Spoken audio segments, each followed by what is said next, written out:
أرواح وحبيباتي، نوريكم واحد الماسك. هذا ماسك الكركم، يعطيك تفتيح البشرة من أول استعمال. إذا كانت البشرة نتاعك فيها تسبغات، عندك كلف، عندك حب شباب، عندك البشرة نتاعك باهتة، هذا الماسك يعطيك نضارة، تصفية.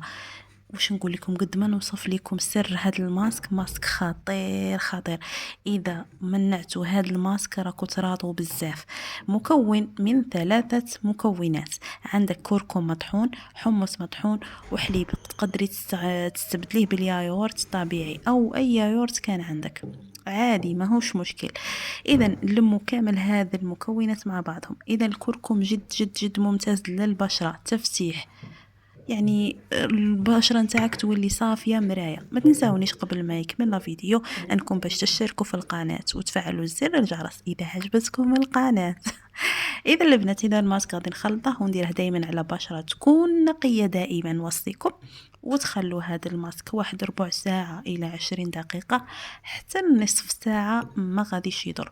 قبل ما ننسى، كي تغسلوا الماسك نتاعكم من الوجه، لابد انكم ديروا دائما ترطيب، لانه الترطيب جد ضروري سواء بشرة دهنية او بشرة جافة. اذا هذا هو المزيج اللي روعة للوجه، تقدري تستعمليه نهار بعد نهار او مرتين في الاسبوع. اذا ننتظركم في فيديو اخر ان شاء الله. مع السلامة.